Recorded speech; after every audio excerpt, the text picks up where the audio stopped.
Praise the lord. ప్రియమైన సహోదరులందరికీ mirror of Christ తరపు నుంచి శుభాలు. ప్రియమైనటువంటి వారులారా, మీరంతా బాగున్నారని, అలాగే ప్రతిరోజు డైలీ వాగ్దానం ద్వారా ఆదరించబడుతూ ఉన్నారని విశ్వసిస్తూ ఉన్నామండి.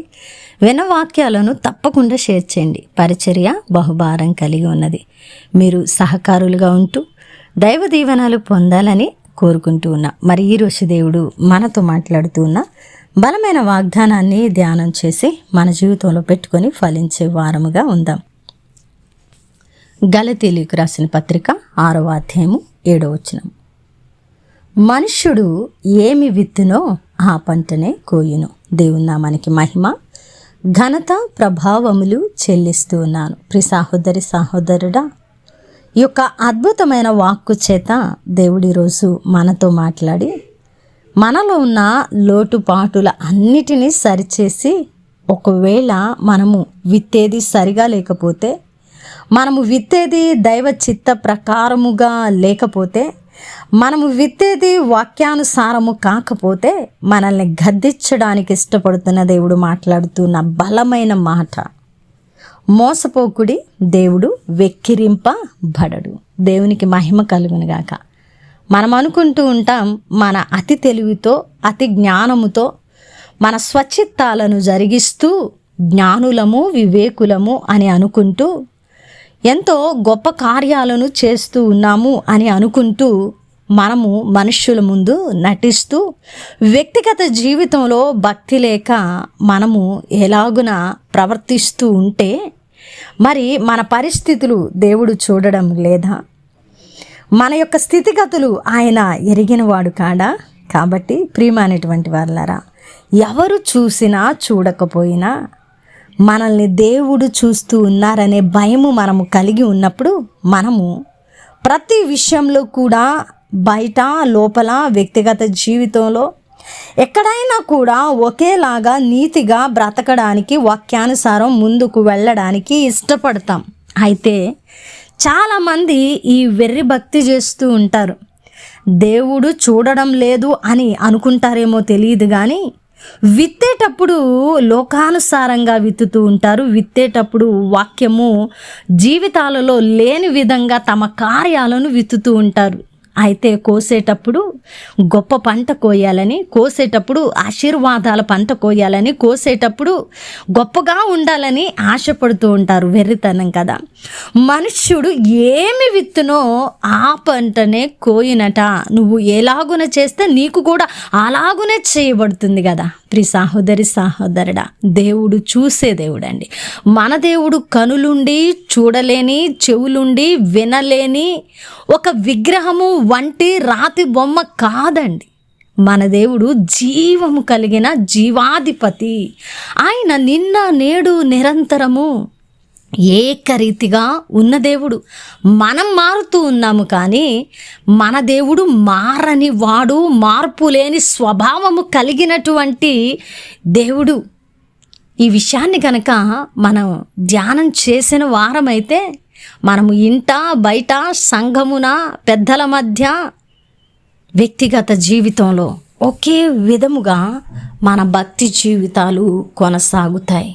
ప్రియ సహోదరుడా, మరి మనము వ్యక్తిగత జీవితంలో భక్తి లేక బయట భక్తి పరులముగా చలామణి అయ్యి మనము మన ఇష్టానుసారముగా విత్తి కోసేటప్పుడు దైవికపరమైన ఆశీర్వాదాలు పొందాలంటే సాధ్యపడదు.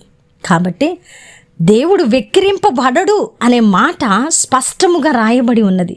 అంటే దేవుని మోసము చేయడము అసాధ్యమండి. మనం ఏం విత్తుతూ ఉన్నామో మన కుటుంబంలో, మన సంఘములో, మన బిడ్డల మధ్య మనము ఎలాగున ప్రవర్తిస్తూ ఉన్నామో దాని ఫలాన్నే మనం కోసి తీరుతాం. కాబట్టి ప్రియ సహోదరుడా, మనం విత్తేటప్పుడు జాగ్రత్తగా విత్తడం నేర్చుకుందాం. దేవుడు చూస్తున్నాడనే భయముతో విత్తుదాం. అది ఏదైనా కానివ్వండి. అప్పుడు ఖచ్చితంగా మనము దైవ చిత్తంలో ఉన్నతమైన ఆశీర్వాదాలను కోస్తాం, అనుభవిస్తాం.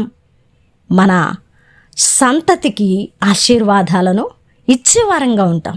కాబట్టి ప్రియ సహోదరుడా, దేవుడు చూస్తూ ఉన్నాడు. మన ప్రతి అడుగును గమనిస్తున్నాడు ఆయన. కాబట్టి ఆయన ఎప్పటికీ కూడా వెక్కిరింపబడే దేవుడు కాదు. యథార్థమైన వాస్తవమైన మాటను గమనించి గ్రహించి మన జీవితాలలో ఉన్న లోటు పాటులు అన్నిటినీ సరిచేసుకొని ప్రేమించే విషయంలో, క్షమించే విషయంలో, వాక్యాన్ని పాటించే విషయంలో, నీతిని అనుసరించే విషయంలో, భక్తి చూపే విషయంలో, దైవిక చిత్తాన్ని అనుసరించే విషయంలో, దేవునికి ఇచ్చే విషయంలో, దేవుని పనిలో విత్తే విషయంలో అన్నిటిలో మనము జాగ్రత్త కలిగి ఉందామండి. ఉన్నప్పుడు దేవుడు చూస్తూ ఉన్నారు కాబట్టి మంచి ప్రతిఫలాన్ని మనం కోస్తాం. మనం చేసేది మంచిగా లేనప్పుడు మన జీవితాలలో కూడా మంచిగా లేని పరిస్థితులే అనుభవిస్తాం. దేవుడు వెక్కిరింపబడడు. మనుష్యుడు ఏమి విత్తునో ఆ పంటనే కోయును. ఉన్నతమైన వాగ్దానాన్ని మన జీవితాల్లో పెట్టుకొని సరి చేసుకొని ఫలించే వరంగా ఉందాం. ప్రార్థన చేద్దాం. పరిశుద్ధుడా, ప్రేమ కలిగిన తండ్రి, వందనాలు. అద్భుతమైన వాక్కు చేత మాతో మాట్లాడి మా హృదయాలను కట్టి బలపరిచారు ప్రభువా. అవునయ్యా, మేము ఏం విత్తుతూ ఉన్నామో అదే కోస్తామని తెలిసినా విత్తేటప్పుడు జ్ఞానము చొప్పున కాక, అయ్యా మేము జ్ఞానము చొప్పున కాక, మీ చిత్తము చొప్పున కాక, మా ఇష్టాల ప్రకారం నడిచి అయ్యా మా ఫలాలను మాత్రం ఆశీర్వాదకరంగా ఉండాలని ఆశిస్తూ ఉన్నాం. ఇది వెర్రితనం ప్రభువా.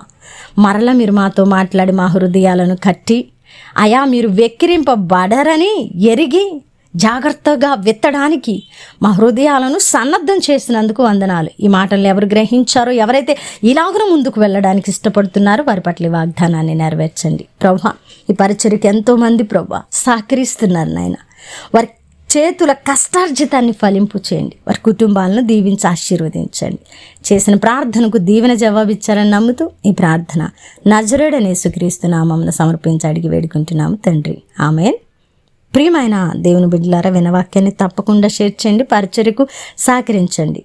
మరి అలాగే ద మిర్రర్ ఆఫ్ క్రైస్ట్ నుంచి ప్రార్థనా గది అనేటువంటి పుస్తకాన్ని మేము ముద్రిస్తూ ఉన్నాం. మరి ఆ బుక్ త్వరలో మీ ముందుకు రాబోతూ ఉన్నది. కాబట్టి ఈ యొక్క బుక్ కొరకు ప్రేయర్ చేయండి. అలాగే సహకరించడానికి ఆర్థికంగా నిర్ణయం తీసుకొని ముందుకు రావాలని తెలియపరుస్తున్నాను. దేవుని చిత్తమైతే మరలా కలుసుకుందాం. దేవుడు దీవించునుగాక. ఆమేన్.